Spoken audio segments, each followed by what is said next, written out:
कुंभ राशि के लिए अब देखिए, साढ़े साथी ने वो घमासान मचाई, बहुत परेशान आप, कई सारे प्रॉब्लम्स। और हालांकि लोग कहते हैं कि शनि ही आपका लग्न है, लग्नेश है, तो चंद्रमा क्या बिगाड़े। चंद्रमा बहुत बिगाड़ता है, याद रखें शनि लग्न वालों का। बिल्कुल ना भूलें कि साढ़े साथी जैसे चंद्र का बिगाड़ती है, वैसे ही चंद्र शनि का भी बिगाड़ देता है। ऐसे में गुरु के आने से चतुर्थ भाव में, अब चतुर्थ भाव किसका है? चंद्रमा का है। वहां गुरु चांदनी जैसा योग बन गया।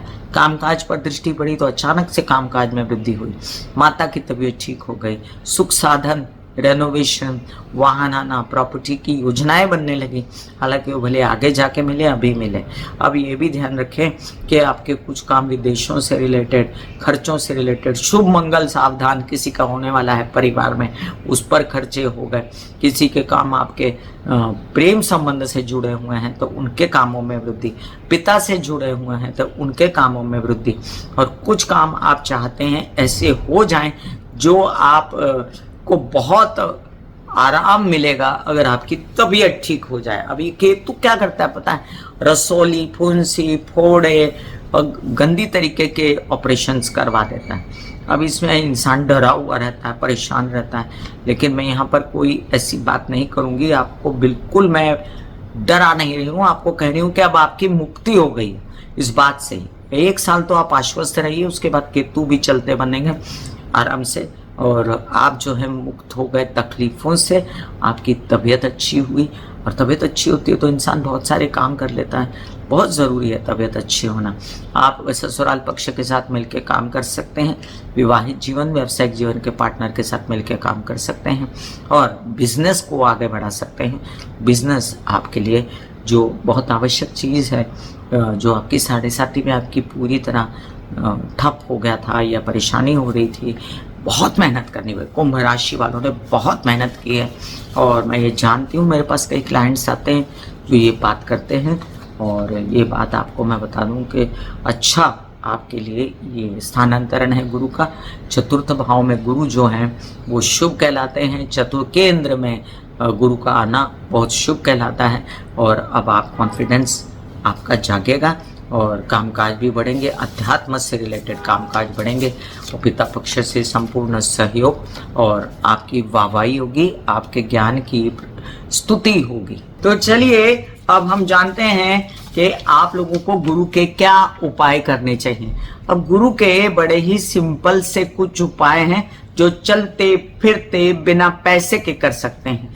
अब हमेशा ऐसे ही उपाय बताती हूँ जो बिना पैसे के किए जाए। देखिए, मैंने पिछले अपने वीडियो में गुरु के नक्षत्र बदलने पर ही कहा था, और मैं फिर दोहराती हूँ, आप कृपया वो वीडियो भी देखें कि आप अपने घर के ईशान कोने में मंदिर की स्थापना करें।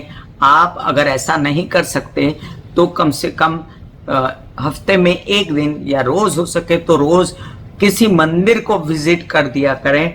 अपने घर में नियमित रूप से पूजा पाठ का चलन रखें, जिससे आपके घर में, आपके शरीर में, आपकी बुद्धि में गुरु तत्व का विकास हो। इसके साथ आपके अपने कोई गुरु होंगे तो आप अपने गुरु की पूर्ण जो है इज्जत और आदर करें, मान सम्मान करें हर स्थिति में, जिससे गुरु तत्व आपके साथ हमेशा रहे। आपकी प्रथम गुरु होती है आपकी माँ, आपके पिता, तो उनके पैर छुएं, उनका आदर सम्मान करें, उनको कोई कमी ना होने दें।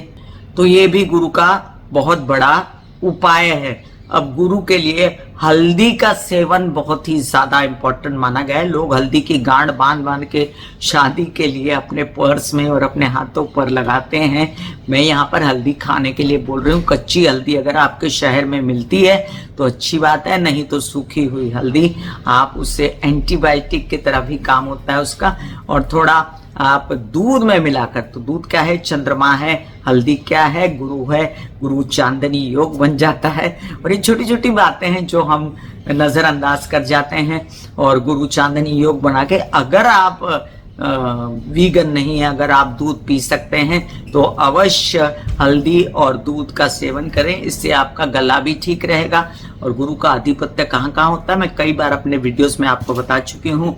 आपके गले पे होता है, आपके पेट पे होता है, आपके हिप्स में होता है, आपके नीचे के पैर में होता है, आपके ज्ञान में होता है, आपके हर प्रकार से आपके संतान पक्ष पर गुरु का आधिपत्य होता है, आपके व्यवसाय पर गुरु प्रभाव रखते हैं। इसके साथ गुरु आपके जो है नौकरी पेशा है और उन्नति है या अध्यात्म में रुचि है उस पर अपना प्रभाव रखते हैं। गुरु आपके जीवन में पैसा लाते हैं, धन लाते हैं और क्या कहते हैं समृद्धि लाते हैं। इसके साथ आपकी ख्याति लाते हैं, अच्छी वाली, आपकी बदनामी नहीं होती अगर गुरु अच्छा बैठा होता है, और अगर अच्छा नहीं बैठा होता तो बदनामी होती है। तो ये सब बातें जो हैं गुरु के कंट्रोल में हैं। तो अगर आप कुछ ऐसा काम करते हैं जैसे हल्दी और दूध का सेवन या सिर्फ हल्दी और पानी का सेवन, तो भी वो हल्दी, कच्ची हल्दी की भी सब्जी बना के या अपने घर में सब्जी में डाल के आप खा सकते हैं।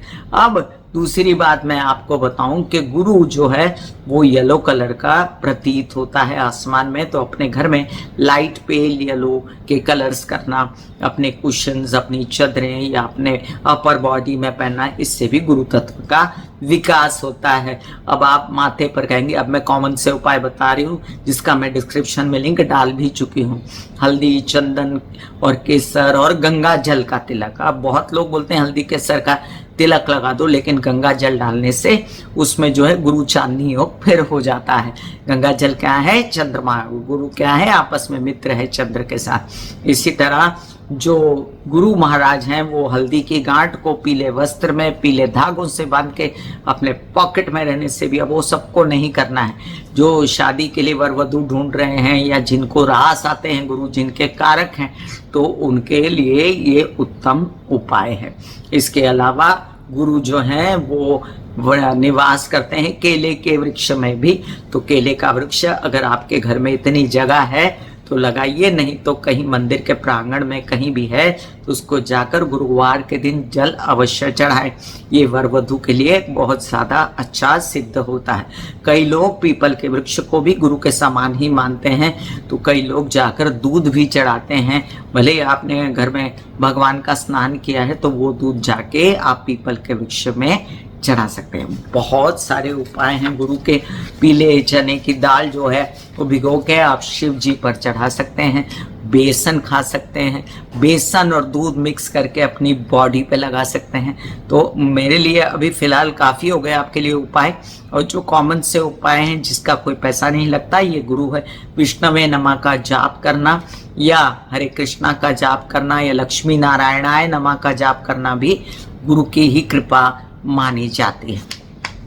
या किसी गुरु के संग में रहना और साथ में उनके मंत्र जाप करना भी आप पर गुरु कृपा ही होती है।